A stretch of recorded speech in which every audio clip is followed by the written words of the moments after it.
you hate the thought of working past 55 or 60? Do you hate not being able to live the life you deserve today? Do you hate not knowing what your financial future looks like? It's time to stop doing what you hate. Here's your host, Mr. Harold Green. Good day, everybody. This is Harold Green of Braintree Financial Group. And it is time to stop doing what you hate. I hope you folks are having a fantastic day today. I have a pretty good show lined up for you, something that I believe that's going to help you get to where you really want to be in life. And so, but first I want to share a little bit about my week. It's been a very interesting week. It's Tuesday. So tomorrow or yesterday was a holiday, and for some reason I thought the market was closed, and as a professional I should know better. But I was kind of hoping it was going to be closed because I really needed to take a mental day away from all of the activity, because I knew what happened over the weekend was going to greatly affect the market in one way or the other. I know there was going to be an initial reaction, and then there was going to be another reaction to that reaction. So it was one of those things where I had to just kind of make sure I had my head in the right place, and I knew what the long-term strategy was. And so there's really no need to panic when you know what your long-term strategy is and you are making the right moves in order to make that happen. So I'm I'm ready to give this show to you guys today. So are you ready? 1, 2, 3, let's get it. Now, the title is Safe Money Traps and How to Avoid Them. And I do have a confession to make. I was once a safe money pusher and user, and now I'm in recovery. Not to make fun of addictions or anything like that.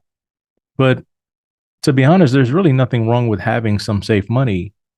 My only concern is how safe do you think your safe money is? And then why do you need safe money? And why are you trying to keep safe money in the first place? And then, by the way, what is safe money? And I think there's a major confusion with what should be called cash reserves. And in the rapid retire financial planning process, cash reserves is part of that financial planning process. A lot of people say, well, Harold, how much money should I have in cash reserves? How much money should I have set aside? And I'm going to talk to you guys a little bit later on in the show about something I call DPD, or dual purpose dollars. I had a young kid. They graduated college. They got a job. They're working. They're doing really well. And they said, hey, how much money should I have, like, say, for emergencies and things like that? And I responded and I said, honestly, I don't think I have any money in the bank. I don't know if I have any money in the bank. I know we have probably enough to pay, like, the mortgages and some bills and stuff like that. Insurances and whatnot, that stuff is auto deducted. But I don't keep a lot of money tied up in the bank. I believe that money should be working at all times. It should be doing something. And now interest rates on bank accounts are, 3, 4, 5%. You can get a high yield savings account. But I think that money ought to be working at all times. And I'm going to get into that in a moment. But today I'm going to tie in a market update because I think it's very important to understand what drives many people's mentality. Many people are driven by fear or greed. And however, balance is the key to everything. When I looked at the fear and greed index the other day, it was insane. People at the end of September, beginning of October, were extremely fearful. Treasury yields had shot through the roof. Oil had gone back up tremendously. And that put a real damper and downer on the market. And people were selling out like crazy. They were selling everything they could get their hands on to sell. And I don't know who these people are that's doing all these selling. And as I tell my clients all the time, I'm not chasing them. They can sell whatever they want to sell. I'm not chasing them and selling behind them because I know as soon as a bit of good news comes around, they're going to be right back in buying with both hands and both feet. So I'd rather take a little bit of a loss right now. And as a matter of fact, add to those positions. Because when these people come back and they start buying with both hands and both feet, you're going to see some tremendous swings in the market. And so just because the fear and greed index is all the way over to the left, extreme fear, you don't have to chase that. You don't have to chase it. Okay. So one of the things I need you to understand is very simple. Putting a plan in place, either you managing that plan or somebody managing that plan. We talked about it in the last show. Do you need a professional or not? I was very serious about that because a lot of people do not have financial planners. They don't have wealth professionals. They're trying to do it all themselves. Now, that will work fine until you get like 80 to 90 years old. And then if the Lord blesses you to see that age, I'm not sure your kids want you managing your own money due to the fact that you might screw it all up and lose it. I had an 80-year-old client that came on board and he said, Harold, I'll tell you what, I've been doing this all my life and I think I've done okay. And his son was like, I don't think so, Dad. I don't think so, Dad. You need to find somebody to help you do this. And so he came on board and he said, I'm gonna allow you to manage some of this money because, I want to see how it goes. I've never had anybody do this for me. So I'm gonna see how it goes.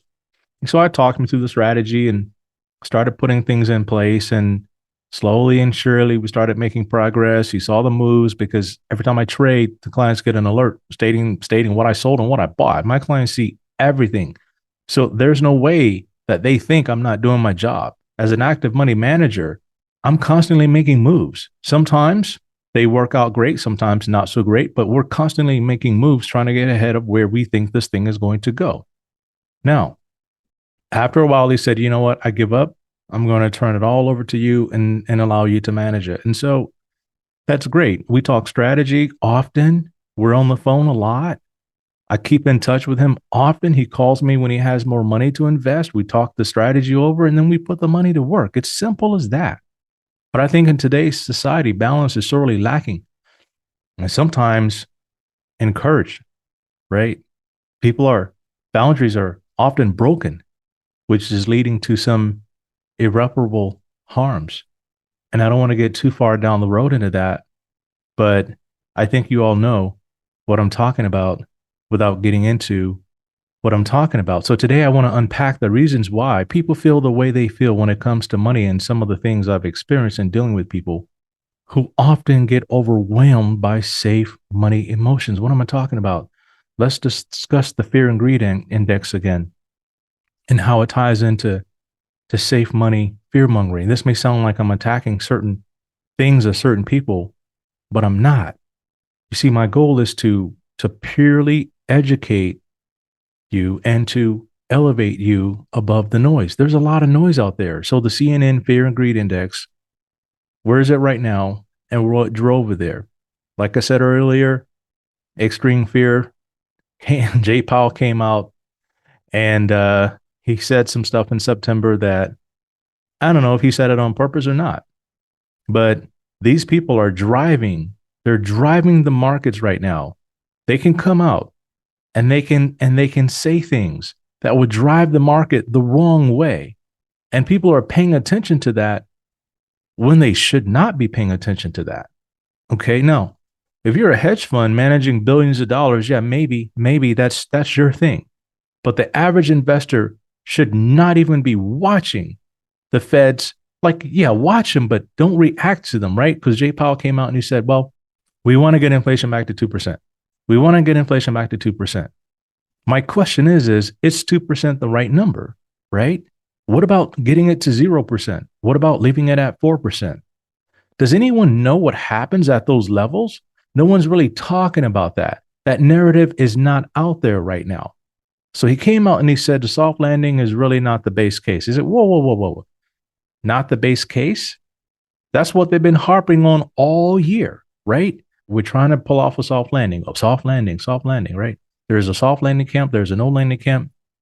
And there's a hard landing camp. We're going into a recession. We're going to see a recession. You hear all of this stuff. And honestly, It's noise. Because if you don't need this money for the next 10 years, right? Here's the thing. You might want to have some of it parked on the side, maybe 5% parked on the side. And why do you want to do that? Well, because when they come out and they start running their mouth and saying things that they probably should not be saying, right? I'm sure they all mean well, but everybody has different opinions. And that's the hard part about it. You ought to have these people on the same page if they're looking at the same data. How can economists look at the same data and have very different opinions on everything? It's kind of like church, right? You can go to like 5 churches and the pastors are all saying something different. They all mean well, but why are we not on the same page? We look at a divided government. Why are we not on the same page? And when you're not on the same page with your financial plan, it makes you susceptible, right? It makes you susceptible to failure. Okay. Oil prices, right? Back to the feds. Like I said, every day somebody comes out and they say something different, and that drives the markets. So be careful when they come out and you read something. And what happens is algorithms are picking this stuff up and they're putting in sell orders, they're putting in buy orders, and it's causing the market to go into volatility. And you can't follow that. You gotta choose your targets and you gotta know what it is that you're after. All right. Oil prices, okay, they've been spiking. This is a tough one for me because I'm not sure I'm on the right track with this. But when oil goes up, okay, and these countries that are producing the oil, their profits and their revenues are going through the roof. Do we trust these companies that are producing oil to do the right thing with the revenues? And I'm going to leave it right there. We can produce our own oil and drive the price back down to an insane amount so that we squeeze these people out over there. But that's a whole different conversation. I'm not going to get too geopolitical. I just want to show you how that affects your portfolio. Okay. Because now when oil prices go up, everybody's scared that the Fed's going to have to raise rates. And they already came out and said, we can't really control oil, so we're not going to pay attention to it. So there's that. Government fears and shutdowns. That drives the fear and greed index. Can't get on the same page. All these little projects that got going on can't get on the same page. Everybody's giving money to their buddies, driving up the deficit. That's going to cause problems. Treasury yields and spikes. So again, fear that the Fed's going to keep going higher for longer is going to cause the treasury yields to spike. Auto worker strikes, mortgage rate surge. I mean, this has gotten people crazy. Can't even buy a house. Graduated college, got a job, now can't even afford a house, right? Student loan repayments. I think they did a survey and 2/3 of the kids out there said they're not going to start repaying their loans. Market sell off. When that happens, drives the fear and greed index. Billionaire fear mongering. Billionaires coming out and saying crazy things. These people ought to shut up. Don't pay attention to them. They're not managing your money and they're not looking out for your best interest and they're not looking out for your long-term financial plan. When they come out and say interest rates got to go to 7%, wait a minute. If interest rates go to 7% and you're a billionaire saying stuff like that and you own a financial institution, doesn't that benefit you? Of course it does. Deficit spending, US debt downgrades, inflation reports, jobs reports. Now, the crazy thing about these jobs reports is they keep getting revised and revised and revised. We don't know how many jobs were actually created. We don't really know the real number because they keep revising it. But the question is when they revise it, let's say it was real negative. Let's say it was negative for the market, right? It was a bad thing, right? Tons of jobs. Oh, the Fed's got to kill jobs because inflation is going to go higher, right? Market sells off. And then they come out and they revise the report, comes out real quiet about it. Yeah, and jobs report was revised. It wasn't 300,000 jobs. It was like 100,000. But does the market rebound from that? No, because there's other news that's in the cycle that the algorithms are paying attention to. Much of this information is necessary, but what normally happens when it comes out is algorithms, like I said, they create these buy and sell orders. What happens when the information gets revised? Nothing. They don't go back and autocorrect. No, like I said, that data is in the rear view mirror and they're forward looking. Doesn't reverse the damage that they caused looking for alpha, right? Trying to get positive returns in the market. No. So this is going to cause the fear and the greed index to swing quite drastically. And you got to be paying attention to stuff. You got to be paying attention to it because Warren Buffett, I don't always agree with what he says, but one of the things he does say is when there's really extreme fear in the market, that's when you ought to be buying with both hands and both feet. When there's extreme greed in the market, that's when you ought to be repositioning and selling and wait for these people to get overconfident, over cocky, and boom, they're going to get smashed. And then you go back and you buy up the stuff that they sold. I'm telling you, it happens all the time. That's what the way the market goes. So you got to constantly be rotating. So the actual knee jerk reaction is to follow the noise and become fearful. And once this happened, people began to worry and seek out solutions to that worry. And here's where it leads. Remember, I said earlier in the beginning, I used to be a safe money pusher and a safe money user, and now I'm in a recovery. Here's what I'm talking about. I would often have conversations with clients when the market is down, and the primary concern is I'm losing money. I'm losing money. They're more afraid of fear of loss than the chance of losing out and making a gain, right? They don't calculate in the lost opportunity cost when they begin making fear-based decisions. They don't do that. So when I was primarily a safe money pusher, sorry again, I would often discuss the reasons like why people were there to see me in the first place. Like, what are you here for? Like, out of all the professionals out there, I mean, you probably came to a seminar, heard some marketing I did or something like that, read something, and like you came to hear me speak and something resonated with you, and like why are you here? What is it that I can do for you? 9 times out of 10, they were there for me to stop some kind of bleeding. People usually don't go to a doctor when they're feeling great. Like, yo, doc, I'm just coming in for my checkup. Everything is good. I'm just one. No, normally that doesn't happen.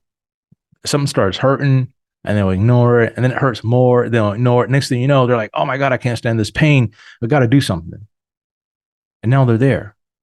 What it boiled down to was they were losing money in the stock market and looking for another way to escape the pain.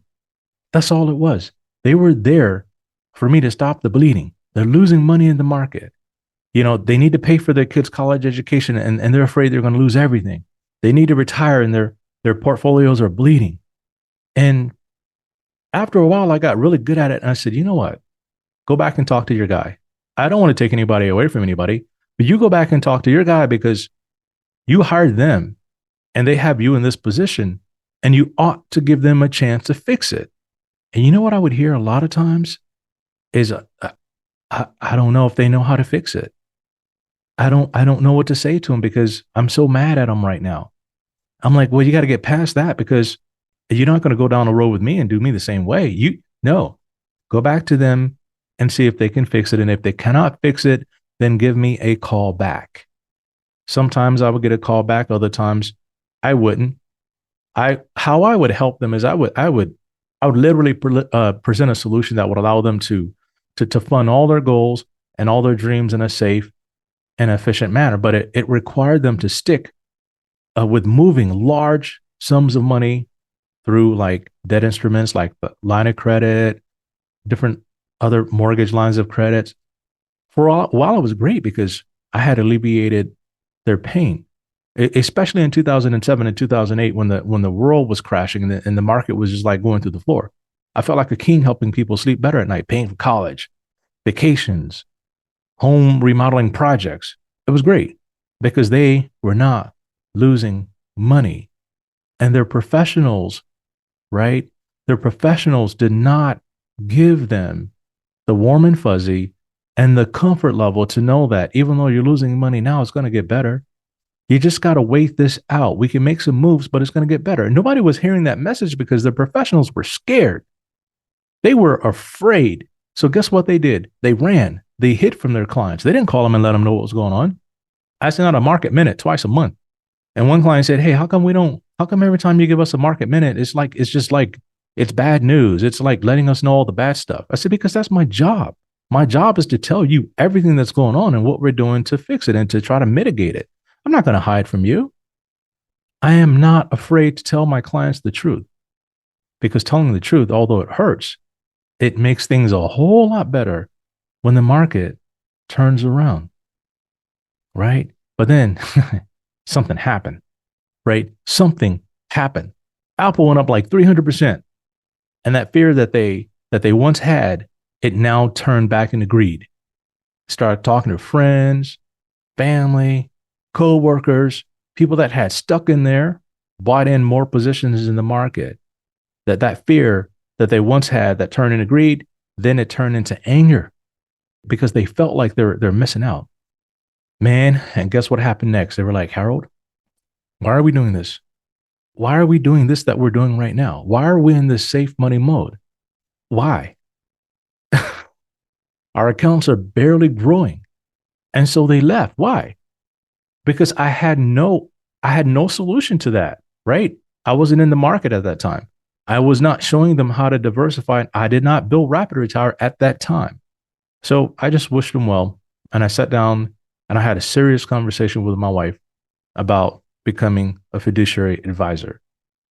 Because once I knew what I needed to know, that's that's when I built the Rapid Retire financial planning process because it encompasses everything, right? Income generation, cash flow management, cash reserve systems. Like all we do a lot of times is we're constantly moving money around like a bank. I'm not a bank, but we have systems in place where we do things for our clients, like we pay their insurance premiums for them out of their brokerage account, right? We give them money to cover college and all these other things, buying new cars. We pay for these things out of the brokerage account. We also have like life insurance that we build for them. We also have annuities that we build. So we have a complete financial planning process so that we can switch gears every single time. And this process ensures that if followed, you're not going to have to worry about missing out or getting scared when the market turns red. This is insane. The problem with society is thinking about money is quite deranged. And many people, like, they don't even realize what's going on. They don't even know why they're thinking that way, right? I don't believe in safe money. Here's what I believe in. I believe in adequate, accessible, after tax cash reserves systems, and that's what I've designed in my program. I don't think life insurance should be the only thing supporting your financial system. Even if you make $10 million a year and you can put away $3 million in a policy, I don't think you need to chase money market rates and CD rates constantly. I also don't believe in a 60-40 portfolio. Who does a 60-40 portfolio work for? And I think it's people with millions and millions of dollars. And so I want to get into this and kind of show you. If you have $5 million and you earn 5% on that money, what does it come out to dollar wise annually? I think I did my math right. $250,000 pre tax. You got $1 million and you earn 5% on that money. What does it come out to annually, dollar wise? 5%, $50,000 pre tax. So if you have 1 million and you get only 50K per year to live on, is that enough? Let's take this one step further. $5 million, 60-40, right? Let's break this down. $3 million stocks, 5% returns equals $150,000 pre tax. $2 million in bonds, 5% yield equals $100,000 pre tax. Aren't we back to like $250,000, right? But we're in a safer place, right? Because bonds, aren't they safe? Well, if you're after the yield only, I would say, yeah, all day. But what about the value of those bonds? If the yield goes higher, the value of those bonds go lower, right? Now let's look at $1 million 60-40. 600,000 stocks, 5% returns equals 30K. 400,000 in bonds, 5% return equals 20K. $50,000. Is that enough? Here's the difference between the two. People with $3 million invested are usually doing better than 5% returns. And in order for you not to hit portfolio failure, you're going to need more than 5% returns. If you have saved up $1 million, right? My question is how'd you get there? If you did it by investing, it would be safe for me to assume that you're okay with risk. But if you did it by saving, I would assume the opposite. If 60-40 was such a great deal, why is it that only 3% of the people in the United States can retire with enough to live on for the rest of their lives? Why? I'm not going to get into that. That's for another show.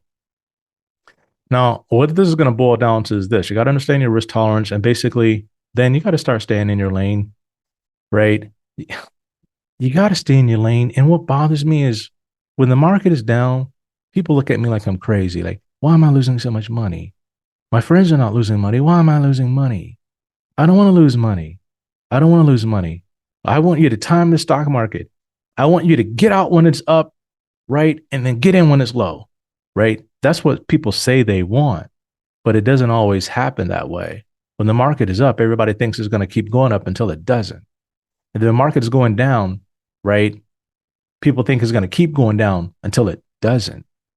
And here's how I handle this for the clients. This is an advanced financial concept, so don't try this at home.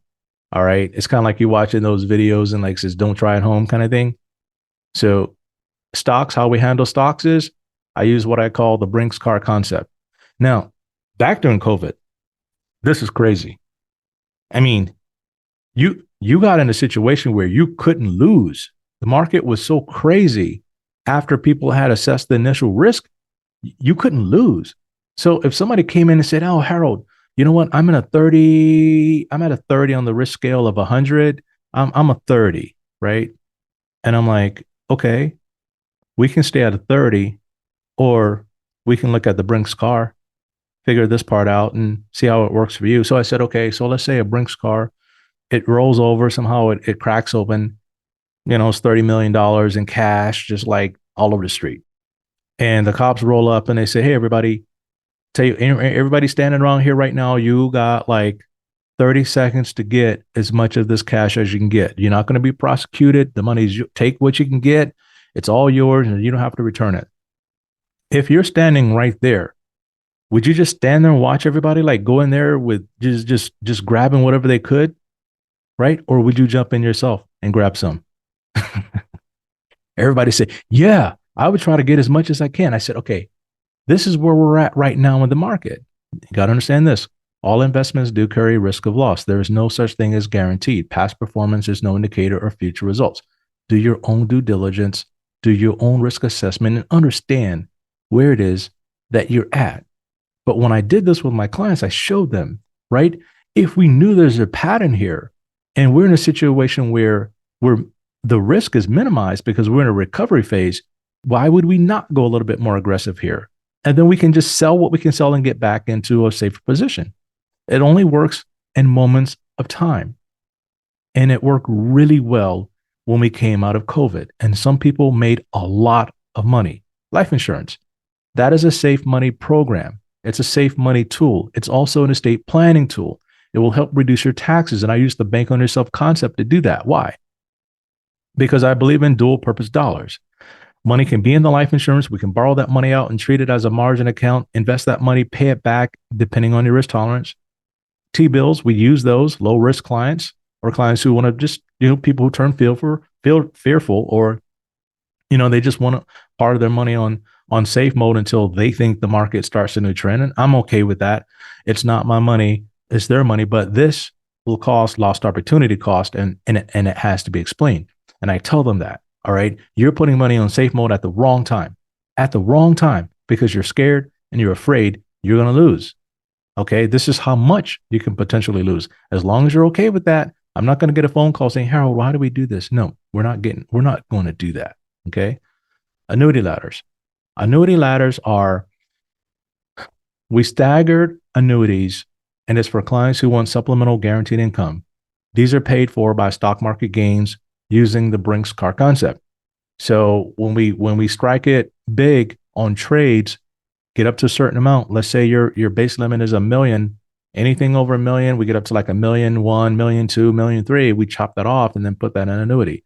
And we do that. And we keep doing that until we build up enough guaranteed income that's going to last them like 15 to 20 years in retirement. Then we can go back to being aggressive in the portfolios, right? With some of the money or with most of it, because I know we got guaranteed income, right? So we use that. And these are how you're supposed to handle times of extreme fear and times of extreme greed, running all the way into a safe money position and staying there because you're afraid. That's not the way to go. Now, If that's your personality type, that's your personality type. Do what's best for you, right? But do not acquiesce because it's painful when you straddle a fence. Because when you fall, it's harder to land because you're trying to land on one leg or an elbow, or you hit your face, even worse. So I wanted to share this, folks, with you today.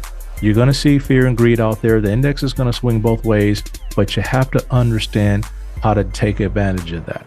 So make sure you understand your risk tolerance. Make sure you're doing your homework. Make sure if you're going to be working with a professional, they understand these things. So until next time, everybody, 1, 2, 3, let's get it. This is thepodcastfactory.com.